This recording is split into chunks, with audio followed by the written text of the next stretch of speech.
Merci. Je veux développer ma vie spirituelle.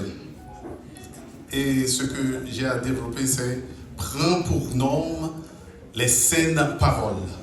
Chers soeurs et frères, amis des ondes, chers membres de l'église Béthanie, bon sabbat. Je tiens à exprimer ma gratitude envers Sœur Regina, le collège des anciens de Béthanie ainsi que le conseil d'église qui ont rendu possible ce moment d'écoute et de partage de la parole de Dieu. Je souhaite adresser un salut à tous les fidèles de Béthanie ainsi qu'à toutes les personnes qui nous suivent sur les réseaux sociaux. Chers soeurs et frères, nous sommes ici cet après-midi à la recherche d'une parole. Une parole qui nous aidera à progresser dans notre vie spirituelle. Une parole de sagesse, une parole d'amour, une parole d'espérance, une parole qui nous aidera à mener le beau combat de la foi. Nous sommes ici parce que nous voulons écouter la voix du Seigneur parler à nos cœurs pour découvrir un avenir meilleur. Que le Seigneur vous bénisse tous. Est-ce que nous comptons de ce que nous l'avons après-midi? Est-ce que nous avons respiré? Est-ce que nous avons respiré? Est-ce que nous comptons de ce que bon Dieu qu'aime nous en bonne santé? Et est-ce que nous comptons de ce que même gens situation dans le pays pas bon ici, mais bon Dieu bon la paix d'esprit. Chers frères et sœurs, nous disons bon Dieu merci pour ça. Et texte que nous avons développé, nous trouvons dans 2 Timothée, chapitre 1er, les versets 13 et 14. Et m'appelez pour nous. Retiens dans la foi et dans la charité qui est en Jésus-Christ le modèle des saines paroles que tu as reçues de moi. Garde le bon dépôt par le Saint-Esprit qui habite en nous. Chers soeurs et frères, verset ça que nous trouvons dans 2 Timothée, c'est un chapitre qui est écrit par l'apôtre Paul et qui est adressé à Timothée. Timothée qui est l'enfant spirituel, l'enfant dans la foi, si vous voulez, de l'apôtre Paul. Et elle a pour but de donner une dernière instruction et un dernier encouragement à Timothée, pasteur de l'église d'Éphèse, ainsi qu'à tous les chrétiens du monde entier. Après 1 ou 2 ans de liberté, Paul est à nouveau arrêté et exécuté par l'empereur Néron. Paul était pratiquement seul en prison. Seul Luc était avec lui. Paul a écrit cette lettre pour passer le flambeau à la nouvelle génération de dirigeants de l'Église. Chers frères et sœurs, retiens dans la foi et dans la charité qui est en Jésus-Christ le salut des saines paroles que tu as reçues de moi. Garde le bon dépôt par le Saint-Esprit qui habite en nous. Prends pour modèle les saines paroles. Dans ce passage, l'apôtre Paul exhorte son fils spirituel, Timothée, à retenir dans la foi et l'amour les saines paroles qu'il a reçues de lui. C'est avec force et vigueur que l'apôtre Paul exhorte son fils dans la foi à retenir les paroles saines, de prendre pour modèle les paroles saines. Un modèle, chers frères et sœurs, pour nous qui connaissent, eh bien, c'est un plan. Et si nous songeons peut-être en Haïti, si on c'est tailleur ou bien si c'est couturier, il y a toujours un modèle et il y a un plan. Et bien c'est ça un modèle. Et l'apôtre Paul a dit, Timothée, quel modèle ça?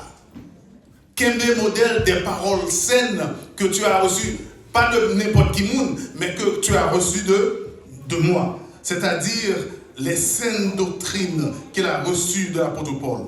Chers soeurs et frères, nous sommes en face de Paul, en prison.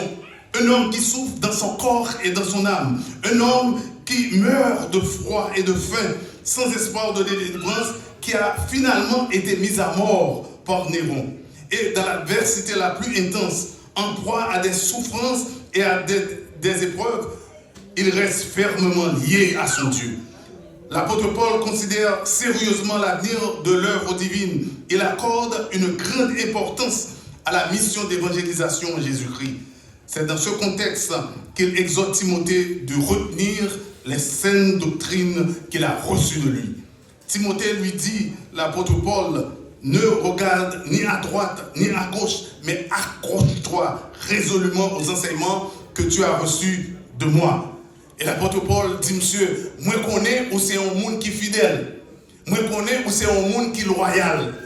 Et Timothée, pardon, est connu pour l'apôtre Paul. Timothée était vraiment un ami, un collaborateur, mais en plus de ça, l'apôtre Paul connaît famille Timothée.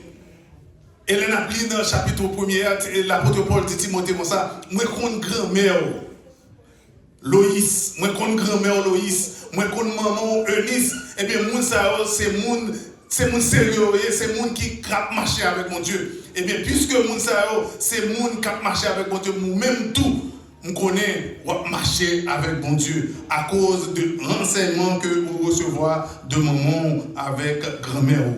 Mon fils, Dieu t'a choisi pour continuer à distribuer la bonne nouvelle qui sauve et qui délivre. Paul souhaite alerter Timothée sur les faux docteurs, ceux qui prônent les fausses doctrines. N'est qu'à mettre division, qu'à mettre problème dans l'église. Et il dit dans les versets 16 à 18, évite les discours vains et profanes. Car ceux qui les tiennent avanceront toujours plus dans l'impiété. Et leur parole rongera comme la gangrène. De ce nom, l'apôtre Paul pas dans jeton, il dit qui moun même, il dit de ce nom sont Hyménée et Philette, qui se sont détournés de la vérité, disant que la résurrection est déjà arrivée et qui renverse la foi de quelques-uns.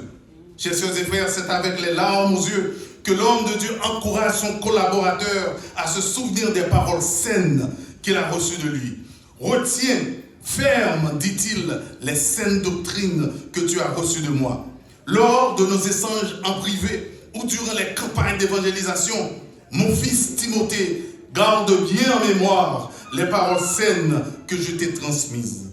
Oui, les paroles que tu as entendues de moi dans la foi et l'amour qui sont en Jésus-Christ.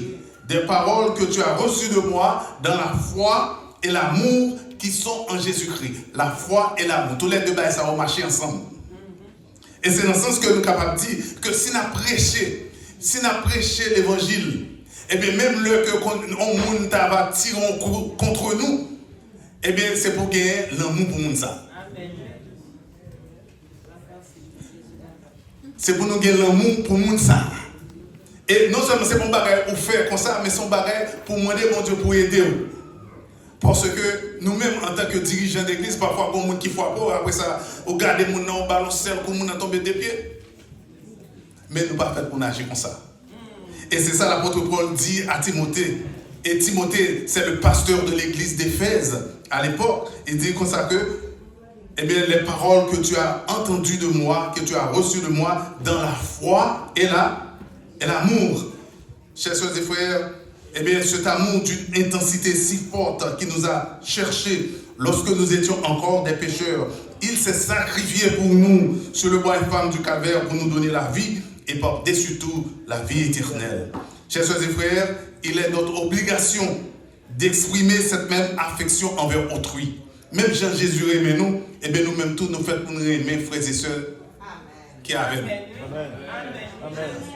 En pile fois, eh bien, c'est les bails pour seulement. Mais le même on coup d'abord, c'est pour même pour qu'on ait, eh bien, moun ça, on doit pour aimer quand même. Amen. Dans la foi et dans l'amour. Et bien dans l'interaction nous avec l'autre, et bien c'est des paroles douces pour qu'ils sortent dans la bouche nous. Parce que même Jean l'apôtre Paul dit à Timothée, et bien des paroles saines que tu as reçues de moi, et bien dans la foi et dans l'amour qui est en Jésus-Christ, et bien c'est même Jean tout nous-mêmes qui l'a aujourd'hui. C'est comme ça tout pour nous capables d'agir. Même Jean, Jésus, traitez-nous. Même Jean, Jésus, aimez-nous. Et bien c'est comme ça pour nous aimer prochain nous. Chers frères et sœurs, maintenant notre unité dans la foi et l'amour pour Jésus-Christ, puisse le monde percevoir le Christ à travers nous. Qu'il reconnaisse que nous sommes véritablement les fils Elle est fille du roi des rois et du seigneur des seigneurs. Et d'ailleurs, c'est ce que chante un de nos cantiques. Amour sublime, immense charité. Jésus victime, méprisé, maltraité, souffrit la peine de mes nombreux forfaits et brisa ma chaîne. Ô gloire à jamais. Chers frères et sœurs, retiens dans la foi et dans la charité qui est en Jésus-Christ le modèle des saines paroles que tu as reçues. Dans la foi, c'est qu'est-ce que la foi? Nous tous qu'à définir la foi, n'est-ce pas vrai? La foi vient de ce qu'on a et ce qu'on entend vient de la parole de Dieu. Et nous sommes capables de dire ça, c'est la définition intellectuelle de la foi. La foi vient de ce qu'on entend. Il faut étudier la parole. Ça nous tendait, mais ça nous tendait, elle vient de la parole de Dieu. Et il faut nous capables d'étudier la parole ça. Et c'est comme ça la foi nous capables de développer. Oui, chers frères et sœurs, le fondement de son enseignement solide doit être toujours enraciné dans l'amour et la foi en Christ, et pas seulement dans la compréhension intellectuelle. Nous-mêmes qui la journée aujourd'hui, nous connaissons, nous faisons pile effort, les moments et nous avons campagne d'évangélisation, nous dépensons un pile corps, nous faisons un pile mouvement pour nous capables de l'église après ça. Hey, les gens qui là, c'est pour nous pas jamais reconnaître nous. Mais c'est toujours, comme dit l'apôtre Paul, c'est dans la foi et l'amour. Et plus loin, il nous dit, garde le bon dépôt. Garde le bon dépôt par le Saint-Esprit qui habite en nous. Le bon dépôt ici, c'est l'évangile. C'est l'évangile. Le merveilleux trésor. Le trésor que bon Dieu déposé en nous. Nous-mêmes, quand marcher là, c'est un série de banque mobile. Parce que nous avons un grand trésor que bon Dieu placé en nous, qui est l'évangile, la bonne nouvelle. N'est-ce pas vrai, chers frères et sœurs? Eh bien, si on marche dans la rue là, si il y a un corps dans la poche, il peut marcher là, de n'importe côté. Mais si on a $2000 dans la poche, on garantit qu'on sait de côté pour passer. Ça nous passe, hein? On conseille de côté, nous ne pas passer parce que nous avons $2000 dans nous avons un trésor dans la poche, nous ne pouvons pas passer n'importe qui, parce que nous connaissons, si on nous manque de dehors là, nous avons perdu comme là. Eh bien, bon Dieu déposé en nous un merveilleux trésor qui est l'évangile. Et l'évangile, ça, c'est pas on va que nous avons un trésor, ça ne pas pour nous. Mais c'est un trésor pour nous partager. Et c'est ça, l'apôtre Paul dit à Timothée, garde le bon trésor, pas quitter le souiller, pas quitter quelqu'un qui a bien parlé mauvaises paroles dans nos oreilles. Et nous-mêmes qui là, même bon dépôt ça, que mon Dieu t'a fait en nous, nous t'a pas baptisé, pas quitter quelqu'un souillé dépôt ça. Parce que c'est un trésor d'un prix inestimable. Chers frères et sœurs, Dieu nous aime. Oui, le Seigneur nous aime. Il ne suffit pas de le garder pour soi, c'est-à-dire le trésor de l'évangile, mais au contraire de le partager avec tous ceux et toutes celles qui croisent votre chemin. Partage la bonne nouvelle qui sauve et qui délivre. Cette entreprise de garder le bon dépôt n'est possible que seulement avec l'aide du Saint-Esprit de Dieu. C'est grâce au Saint-Esprit de Dieu que nous pouvons souvenir de ce que nous avons étudié. C'est seul le Saint-Esprit qui est capable d'aider nous pour nous songer, ça nous étudier ou bien ça nous lire, et bien qui a aidé nous pour nous comprendre. C'est pas à cause de capacité intellectuelle, mais c'est à cause de la puissance du Saint-Esprit qui fait ça pour nous. Qui fait que les nous lions bagaille, nous tendons nous comprendre, et en plus de ça, nous sommes capables de pratiquer dans le quotidien de nos vies. Par la puissance du Saint-Esprit qui réside en nous, nous sommes capables de préserver le précieux dépôt qui nous a été confié. Ou encore, persévérons dans l'évangile du salut. Notre cœur est une banque où Dieu a déposé le précieux dépôt qu'est cette bonne nouvelle qui sauve et libère. Conserve le dépôt pour proclamer à travers le monde que Jésus offre le salut aujourd'hui. Les paroles de ce chant traduisent magnifiquement nos pensées en ces termes. Entends-tu le chant joyeux? Jésus sauve aujourd'hui. Alors nous disons partout, élève la voix, Jésus sauve aujourd'hui. Répète aux pécheurs contrits, Jésus sauve aujourd'hui. Jusqu'aux confins des déserts, Jésus sauve aujourd'hui. Jusque par-delà les mers, Jésus sauve aujourd'hui. que de pôle à l'autre pôle court la sainte parole qui relève, instruit, console. Jésus sauve aujourd'hui. Chers frères et sœurs, l'apôtre Paul, animé par son amour pour Dieu et sa mission, s'assure avant son départ que l'avenir de l'œuvre divine est entre les mains de serviteurs, qui ne devra pas rougir devant son Créateur. Il a travaillé et formé un homme nommé Timothée, malgré sa jeunesse, un homme qui s'est entièrement consacré à la proclamation de l'Évangile. C'est à ce jeune pasteur de l'église d'Éphèse, dont le fardeau repose sur des épaules frêles, que revient la tâche considérable de propager l'évangile du salut, tant localement qu'à distance. Oui, il est impératif, chers frères et sœurs, de former des leaders qui sauront porter haut le flambeau du prince Emmanuel. Chers frères et sœurs, et pour conclure, nous trouvons dans Colossiens 2, versets 6 et 7 qui nous dit « Ainsi donc, comme vous avez reçu le Seigneur Jésus-Christ, marchez en lui, enraciné et fondé en lui, affermi par la foi, d'après les instructions qui vous ont été données et débordées de reconnaissance. Nous avons reçu le Christ par la foi. Nous grandissons également vers la maturité spirituelle par la foi. Que le Seigneur vous bénisse abondamment. Amen.